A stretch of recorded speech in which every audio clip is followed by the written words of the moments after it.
Money Vikings Collectibles, thank you very much for joining me. I'm going to do one today. I would like to go over 5 reasons that I'm going to be keeping and hodling, I guess that's the word, hodling my Fab Flesh and Blood collectibles, and why I really see a bright future for Flesh and Blood continuing. I think if you watch some of our videos, you know that I'm a collector, casual player, and investor. So not a competitive player, and I don't even have as much time as I wish I did to play because I'm pretty busy with a lot of other stuff. But I did get into trading card games and collectible card games and comics because I loved the artwork. That was the first thing that drew me in as a kid with dyslexia that wanted to draw and paint and make really cool things. That really got me, captured my imagination. Dungeons and Dragons captured my imagination, and so does Flesh and Blood. I've been pretty happy with the Outsiders set. Had a fun time cracking that box. But yeah, I just want to go over a couple of things here. So 5 reasons that I'm going to be holding on to my Flesh and Blood collectibles, which seem to be rising again.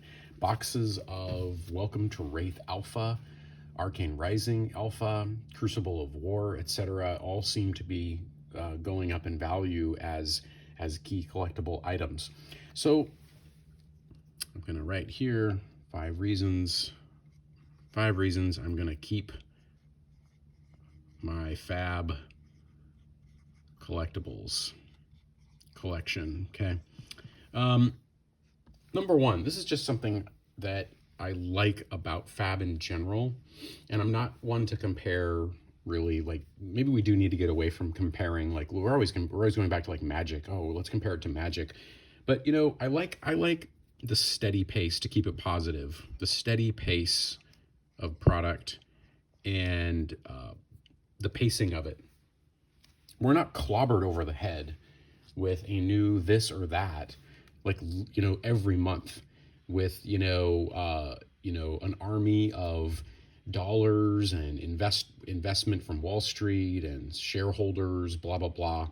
You know, it's still a privately held company that I think has a really true, you know, sort of soul in it, and really, really seems to care about the game design and the players.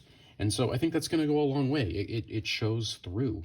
And they have an international, you know, they have an international audience, international fan base that is only growing from what I can see. But I really appreciate the steady pace. And I think that actually makes the product and the cards more collectible and bound to rise over time. And also just makes for more of a enjoyable sort of experience. I think they're on set 9, and Dusk Till Dawn will be 10.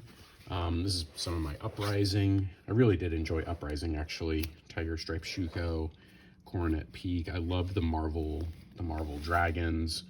But yeah, beautiful cards, and you know, people are really, really digging the game. Okay, steady pace. Number 2, 5 reasons going to keep my Fab collection. It's a worldwide game, right? Worldwide game. I think that's really cool and very important. And they're also at 5 years, believe it or not.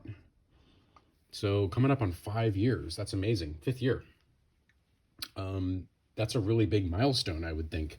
And I think probably the next 5 to 10 to 15 are going to see a lot of new mechanics, and hopefully player versus environment and other types of, you know, ways of playing the game as the game evolves. I'm very excited to see how the game evolves. But there's a very passionate worldwide fan base that wants to see the game evolve and grow, and they're really into it. So kind of touched on it.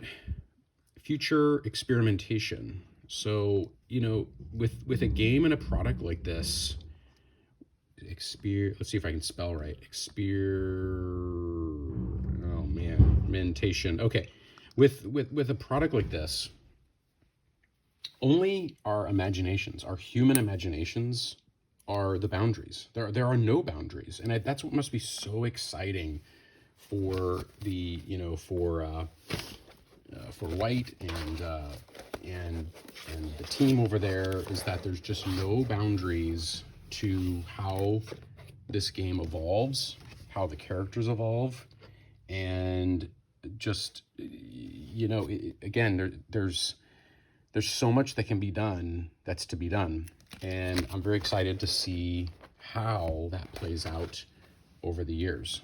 So I think there's a lot going there for it, and it really has now it's proven its mettle. It has a foundation, and I think it can keep going. Number 4, the early sets are very rare. So rarity of sets.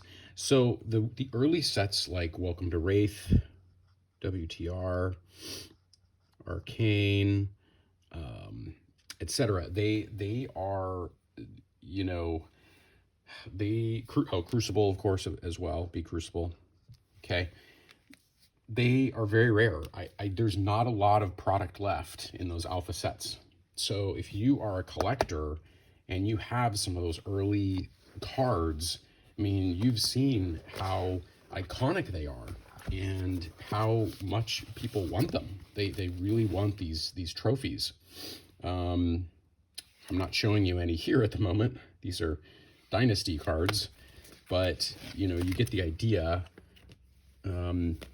Well, you know, this isn't an early set, but you know, Dynasty came out. Here's our Emperor, right? Legendary in the foil. Still a pretty, you know, pretty expensive rare card. But I'm talking more about like the Welcome to Wraith World and Arcane Rising and etc. in the alpha prints. So those are quite rare, and you know, the fan base and the player base had not blown up at that point. So if you're a collector, you might want to hold on to some of that stuff. So number 5, number 5 has to do with nostalgia, because they've now been around for 5 years. It's kind of like the power of Magic. You know, Magic hit its 30th anniversary. You cannot underestimate the power of nostalgia.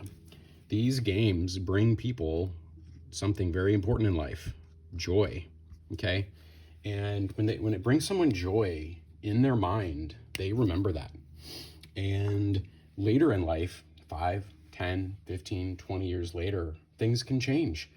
Friends go apart, families go apart, whatever happens, new friends move to new cities, new jobs, different place in life, whatever might happen. Sometimes we think back, and sometimes games are a part of joy. I mean, it's kind of why, you know, not to bring Magic into it, but it's why things like, you know, Battle for Baldur's Gate, Dungeons & Dragons, the Dungeons & Dragons part is nostalgia. Think about that. It's a very powerful product. They know this. Very powerful psychologically. So Flesh and Blood will have that advantage too over time. There's going to be a point 10 years from now where people have nostalgia for the game, and maybe they want to return to it. You know, they might drift apart, and they just were like, yeah, that was a really fun game. So those are just a few ideas I want to throw out there, but these are just some reasons that I'm going to be keeping my Fab collection. And, you know, leave a comment. Let me know if you're into collecting Fab, or you know, what you think about this. Is it, you know, am I wrong? Maybe I am. I don't know. We'll see. But I enjoy the product. I enjoy the artwork. I enjoy the game. And I'm just going to stick to that. Hey, thanks a lot for watching, and catch you on the next one.